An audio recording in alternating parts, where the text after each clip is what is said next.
ओम शांति। 17 दिसंबर 2024। आज का ईश्वरीय महावाक्य है, मीठे बच्चे, तुम बाप के पास आए हो अपना सौभाग्य बनाने। परम सौभाग्य उन बच्चों का है जिनका ईश्वर सब कुछ स्वीकार करता है। प्रश्न है, बच्चों की किस एक भूल से माया बहुत बलवान बन जाती है? उत्तर है, बच्चे भोजन के समय बाबा को भूल जाते हैं। बाबा को न खिलाने से माया भोजन खा जाती है, जिससे वह बलवान बन जाती है, फिर बच्चों को ही हैरान करती है। यह छोटी सी भूल माया से हार खिला देती है। इसलिए बाप की आज्ञा है, बच्चे याद में खाओ, पक्का प्रण करो तुम ही से खाऊं। जब याद करेंगे तब वह राजी होगा। गीत है, आज नहीं तो कल बिखरेंगे यह बादल। ओम शांति। बच्चे समझते हैं कि हमारे दुर्भाग्य के दिन बदलकर अब सदा के लिए सौभाग्य के दिन आ रहे हैं। नंबरवार पुरुषार्थ अनुसार भाग्य बदलते ही रहते हैं। स्कूल में भी भाग्य बदलते रहते हैं ना, अर्थात ऊंच होते जाते हैं। तुम अच्छी रीति जानते हो, अब यह रात खत्म होने वाली है। अब भाग्य बदल रहा है, ज्ञान की वर्षा होती रहती है। सेंसिबल बच्चे समझते हैं बरोबर दुर्भाग्य से हम सौभाग्यशाली बन रहे हैं, अर्थात स्वर्ग के मालिक बन रहे हैं। नंबरवार पुरुषार्थ अनुसार हम अपना दुर्भाग्य से सौभाग्य बना रहे हैं। अब रात से दिन हो रहा है, यह तुम बच्चों बिगर कोई को पता नहीं है। बाबा गुप्त है तो उनकी बातें भी गुप्त हैं। भल मनुष्य ने बैठकर सहज राजयोग और सहज ज्ञान की बातें शास्त्रों में लिखी है, परंतु जिन्होंने लिखा वह तो मर गए। बाकी जो पढ़ते हैं वह कुछ समझ नहीं सकते हैं, क्योंकि बेसमझ है। कितना फर्क है। तुम भी नंबरवार पुरुषार्थ अनुसार समझते हो। सभी एक रस पुरुषार्थ नहीं करते हैं। दुर्भाग्य किसको सौभाग्य किसको कहा जाता है, यह सिर्फ तुम ब्राह्मण ही जानते हो, और तो सभी घोर अंधियारे में हैं। उनको जगाना है समझाकर। सौभाग्यशाली कहा जाता है सूर्यवंशियों को। 16 कला संपूर्ण वही है। हम बाप से स्वर्ग के लिए सौभाग्य बना रहे हैं, जो बाप स्वर्ग रचने वाला है।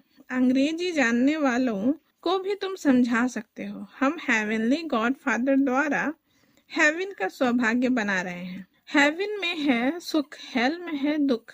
गोल्डन एज माना सतयुग सुख, आयरन एज माना कलयुग दुख। बिल्कुल सहज बात है। हम अभी पुरुषार्थ कर रहे हैं। अंग्रेज, क्रिश्चियन आदि बहुत आएंगे। बोलो, हम अब सिर्फ एक ही हेवनली गॉड फादर को याद करते हैं, क्योंकि मौत सामने खड़ा है। बाप कहते हैं, तुमको मेरे पास आना है। जैसे तीर्थों पर जाते हैं ना, बौद्धियों का अपना तीर्थ स्थान है, क्रिश्चियन का अपना। हर एक की रस्म रिवाज अपनी होती है। हमारी है बुद्धि योग की बात। जहाँ से पाठ बजाने आए हैं वहां फिर जाना है। वह है हेवन स्थापन करने वाला गॉड फादर। उसने हमको बताया है। हम आपको भी सच्चा पथ यानी रास्ता बतलाते हैं। बाप गॉड फादर को याद करो तो अंत मते सोगति हो जाएगी। जब कोई बीमार पड़ते हैं तो उनको सभी जाकर सावधान करते हैं कि राम कहो। बंगाल में जब कोई मरने पर होता है तो गंगा पर ले जाते हैं, फिर कहते हैं हरि बोल हरि बोल, तो हरि के पास चले जाएंगे। परंतु कोई जाता नहीं है। सतयुग में तो कहेंगे नहीं कि राम कहो या हरि बोल कहो। द्वापर से फिर यह भक्ति मार्ग शुरू होता है। ऐसे नहीं, सतयुग में कोई भगवान या गुरु को याद किया जाता है।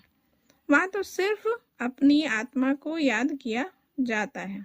हम आत्मा एक शरीर छोड़ दूसरा लेगी, अपनी बादशाही याद पड़ती है।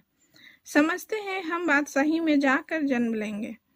यह अब पक्का निश्चय है, बादशाही तो मिलनी ही है ना। बाकी किसको याद करेंगे अथवा दान पुण्य करेंगे? वहां कोई गरीब होता ही नहीं जिसको बैठ दान पुण्य करे। भक्ति मार्ग की रस्म रिवाज ज्ञान मार्ग की रस्म रिवाज अलग है।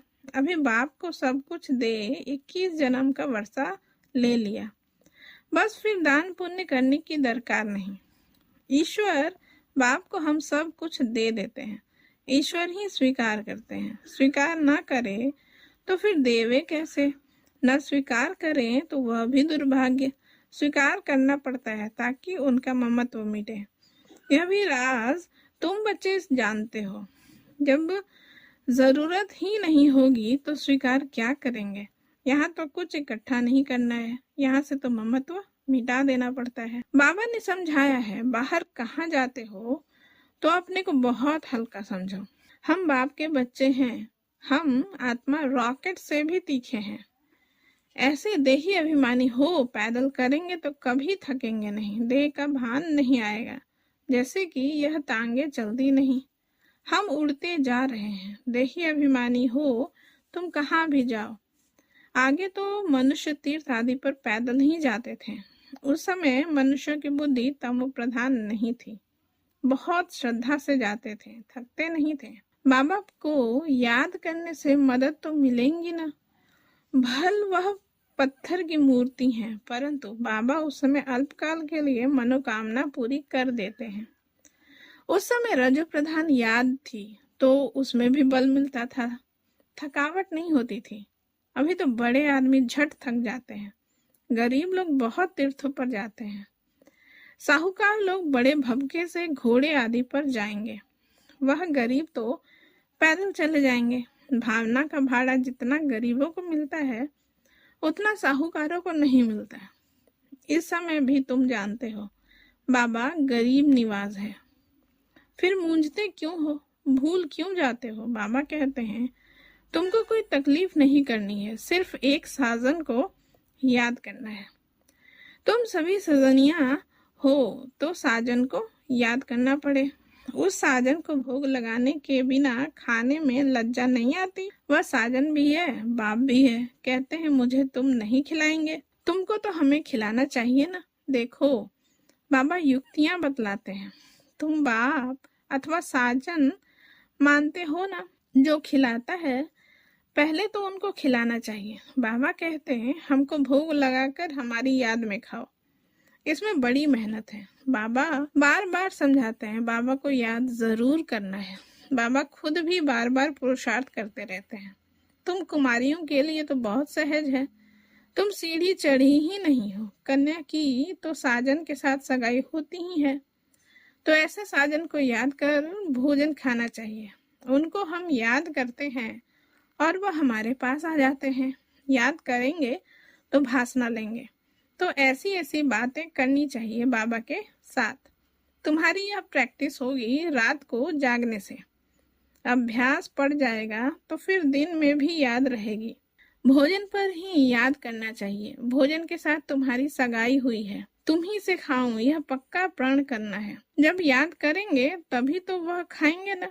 उनको तो भासना ही मिलनी है, क्योंकि उनको अपना शरीर तो नहीं है। कुमारियों के लिए तो बहुत सहज है, इनको जास्ती फैसिलिटीज यानी सहूलियतें हैं। शिव बाबा हमारा सलोना साजन कितना मीठा है। आधा कल्प हमने आपको याद किया है, अभी आप आकर मिले हो। हम जो खाते हैं आप भी खाओ। ऐसे नहीं एक बार याद किया बस, फिर तुम खुद खाते जाओ, उनको खिलाना भूल जाओ। उनको भूलने से उनको मिलेगा नहीं। चीजें तो बहुत खाते हो, खिचड़ी खाएंगे, आम खाएंगे, मिठाई खाएंगे, ऐसे थोड़ी शुरू में याद किया खल्लास, फिर और चीजें वह कैसे खाएंगे? साजन नहीं खाएंगे तो माया बीज में खा जाएगी, उनको खाने नहीं देगी।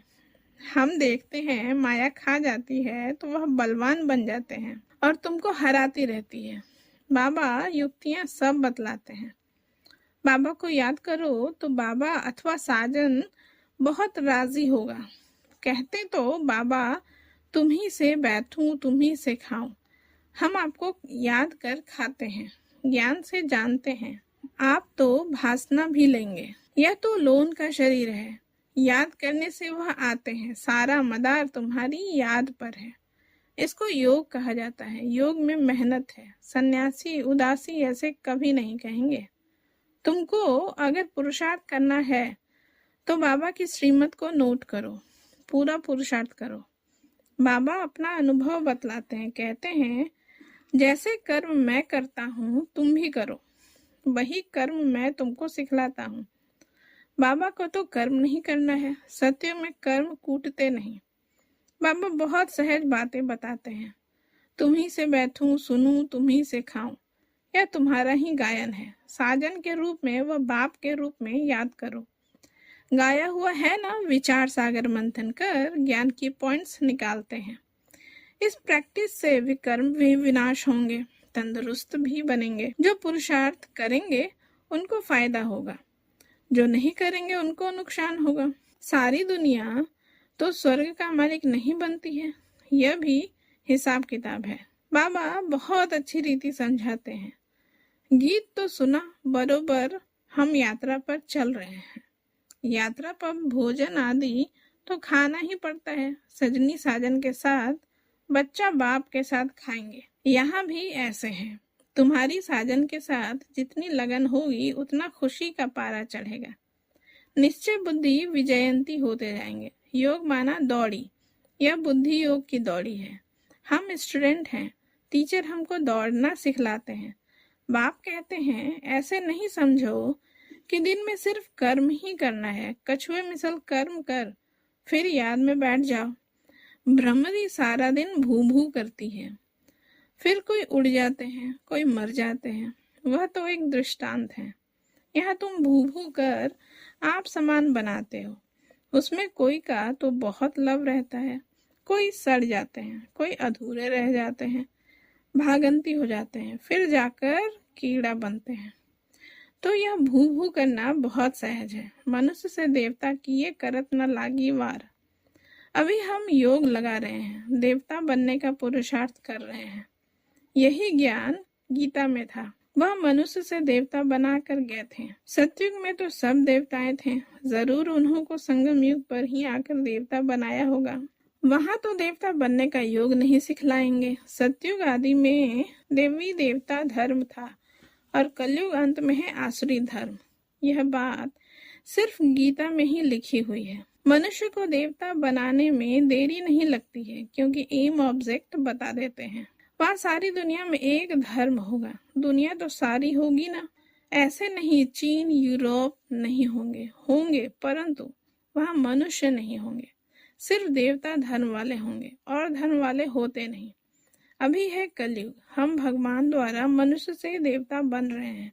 बाप कहते हैं तुम 21 जन्म सदा सुखी बनेंगे, इसमें तकलीफ की कोई बात ही नहीं। भक्ति मार्ग में भगवान के पास जाने के लिए कितनी मेहनत की है। कहते हैं पार निर्वाण गया, ऐसा कभी नहीं कहेंगे कि भगवान के पास गया, कहेंगे स्वर्ग गया। एक के जाने से तो स्वर्ग नहीं बनेगा, सबको जाना है। गीता में लिखा हुआ है भगवान कालों का काल है, मच्छरों सदृश सभी को वापस ले जाते हैं। बुद्धि भी कहती है चक्र रिपीट होना है, तो पहले पहले जरूर सतयुगी देवी देवता धर्म रिपीट होगा, फिर बाद में और धर्म रिपीट होंगे। बाबा कितना सहज बतलाते हैं, मनमना भव। बस 5000 वर्ष पहले भी गीता के भगवान ने कहा था लाडले बच्चे।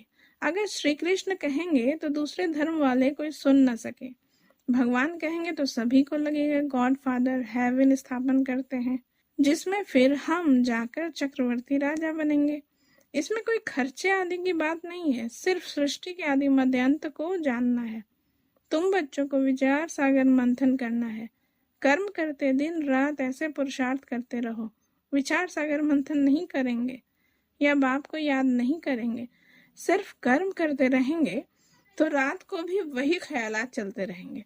मकान बनाने वाले को मकान का ही ख्यालात चलेगा। भल विचार सागर मंथन करने की रिस्पॉन्सिबिलिटी इन पर है, परंतु कहते हैं कलश लक्ष्मी को दिया तो तुम लक्ष्मी बनती हो ना। अच्छा, मीठे मीठे सकीलदे बच्चों प्रति माता पिता बाप दादा को याद प्यार और गुड मॉर्निंग। रूहानी बाप की रूहानी बच्चों को नमस्ते। हम रूहानी बच्चों का रूहानी माता पिता बाप दादा को भी याद प्यार गुड मॉर्निंग। नमस्ते नमस्ते नमस्ते।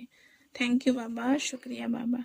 धारणा के लिए मुख्य सार है, पहला नंबर, श्रीमत को नोट कर पुरुषार्थ करना है। बाप ने जो कर्म करके सिखाया है वही करने हैं। विचार सागर मंथन कर ज्ञान की पॉइंट निकालनी है। दूसरा नंबर है अपने आप से प्रण करना है कि हम बाप की याद में ही भोजन खाएंगे। तुम्ही से बैठूं, तुम्ही से खाऊं, यह वायदा पक्का निभाना है। आज का वरदान है कर्म और संबंध दोनों में स्वार्थ भाव से मुक्त रहने वाले बाप समान कर्मातीत भाव। इसका विस्तार है आप बच्चों की सेवा है सबको मुक्त बनाने की, तो औरों को मुक्त बनाते स्वयं को बंधन में बांध नहीं देना। जब हद के मेरे से मुक्त होंगे तब अव्यक्त स्थिति का अनुभव कर सकेंगे। जो बच्चे लौकिक और अलौकिक कर्म और संबंध दोनों में स्वार्थ भाव से मुक्त है वही बाप समान कर्मातीत स्थिति का अनुभव कर सकते हैं। तो चेक करो कहाँ तक कर्मों के बंधन से न्यारे बने हैं। व्यर्थ स्वभाव संस्कार के वश होने से मुक्त। स्लोगन है जो सरलचित और सहज स्वभाव वाले हैं वही सहज योगी भोलानाथ के प्रिय हैं। ओम शांति।